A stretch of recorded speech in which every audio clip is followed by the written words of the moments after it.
Hey everyone, today, we're going to shade an eye using soft pastel pencils. In this lesson, we'll only be using pencils, not fingers. In previous lessons, I used fingers to create a portrait and a still life.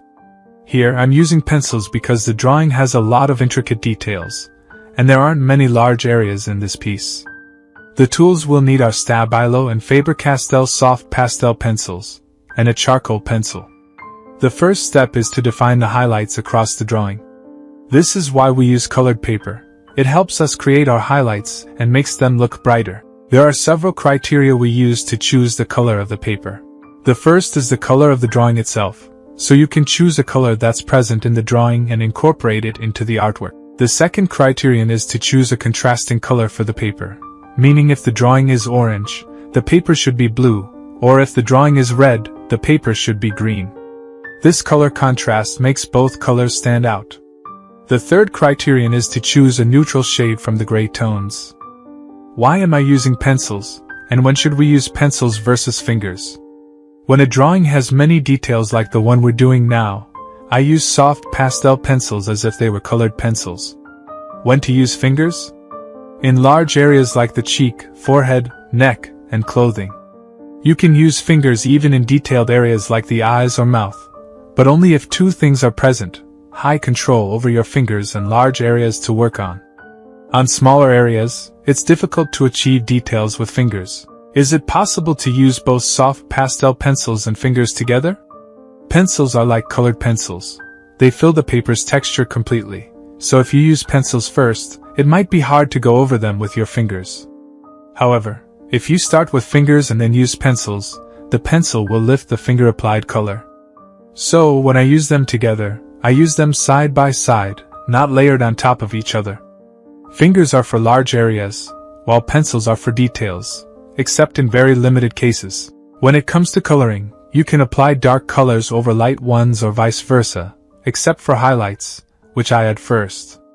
This is a unique benefit of soft pastels with pencils. You're not forced to start with anything specific. How do I choose the color shades? The most important thing is to focus on the color tone, not the color itself. How do you know if you've got the right tone? Convert your drawing to black and white. If you see distinct tones from dark to light, you've got it right. If all tones look similar, the drawing will look flat, with no proper light and shadow. The most important thing we focus on is the tones of the drawing rather than the colors, as the tones are what give the drawing depth. My technique with soft pastels: I start with the darks, apply skin color on top, and then distribute light and shadow. Then I add the highlights. You can't add details without being 100% sure of the light and shadow. If you want to add light details, highlights, make sure your base is a bit darker. If you're adding dark details, make the base a bit lighter. For the eyebrow, you need to add a base color before drawing each hair. As for the eyelashes and eyebrows, it's best to use a charcoal pencil. Here are some more advanced and creative techniques that might add a unique touch to your soft pastel pencil eye drawings. 1. Powder dusting for depth in the iris. Gently scrape a small amount of pastel dust in a matching color onto the iris area, then use a cotton swab or soft brush to lightly spread it. This powder dusting method adds depth and a slightly hazy, realistic look to the iris, giving the eye an almost photographic quality. 2. Fine feathering for realistic skin texture around the eye. Create a fine feathering effect by holding the pastel pencil at an angle and making very light, rapid strokes around the eye area. This builds a subtle skin texture, which can make the eye look more lifelike, especially around the eyelids and under the eye. 3. Wet effect with soft pastels. For a glossy or teary eye effect, use a white or very light pastel to create highlights, then gently layer clear gloss gel from an art supply store on top once it's fully dry. This layering gives a realistic wet sheen without smudging the pastel beneath, making the eye appear alive and expressive. The secret to a realistic eye lies in paying attention to the small details, such as the delicate eyelashes and the glistening highlight in the pupil.